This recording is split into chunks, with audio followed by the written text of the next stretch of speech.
শুক্রবার গভীর রাত থেকে পুরো বাংলাদেশে কারফিউ জারি করার পর সেনাবাহিনী শনিবার ভোর থেকেই রাস্তায় নেমেছে। ঢাকার রাস্তায় শনিবার সকাল থেকে সেনাবাহিনীর চেকপোস্ট দেখা গেছে বলে জানাচ্ছেন বিবিসির ঢাকার সংবাদদাতারা। সব জেনে আপনাদের কাছে তুলে ধরছি কলকাতা থেকে আমি অমিতাভ ভট্টশালী। শনিবার বিকেল পর্যন্ত ঢাকা থেকে আমাদের সহকর্মীরা যা জানাচ্ছেন তার মধ্যে কারফিউয়ের খবর ছাড়া আরেকটি যে গুরুত্বপূর্ণ খবর রয়েছে সেটি হলো নরসিংদীতে কারাগারে হামলার পর কয়েদিদের পালিয়ে যাওয়ার খবর। শুক্রবার বিকেলে নরসিংদীর কারাগারে হামলার পর সেখানকার ৮ শতাধিক কারাবন্দী পালিয়ে গেছে বলে কারা কর্মকর্তারা জানিয়েছেন। এদের মধ্যে 2 জন জেএমবি নারী কয়েদি এবং 7 জন আনসার ইসলামের কয়েদি ছিল। অন্যদিকে শুক্রবার গভীর রাতে বৈষম্য বিরোধী ছাত্র আন্দোলনের 3 জন প্রতিনিধির সঙ্গে সরকারের 3 প্রতিনিধির এক বৈঠক অনুষ্ঠিত হয়েছে।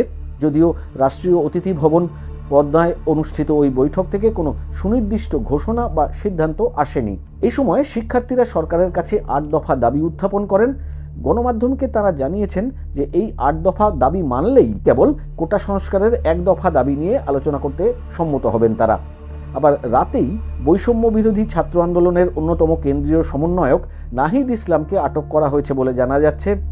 এই আন্দোলনের একজন সমন্বয়ক শনিবার সকাল 10:30টার দিকে বিবিসিকে এক খুদে বার্তায় জানিয়েছেন যে কোটা সংস্কার আন্দোলনের অন্যতম কেন্দ্রীয় সমন্বয়ক মিস্টার ইসলামকে শুক্রবার মধ্যরাতে আটক করা হয়, তবে তিনি কোথায় রয়েছেন তা এখনও জানা যায়নি।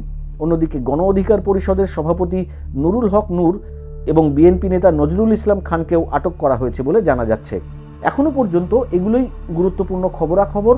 এই ইউটিউব এবং ফেসবুক ছাড়াও বিবিসি বাংলার ওয়েব পেজ bbcbangla.com-এও সরাসরি সর্বশেষ খবরাখবর আপনারা পেতে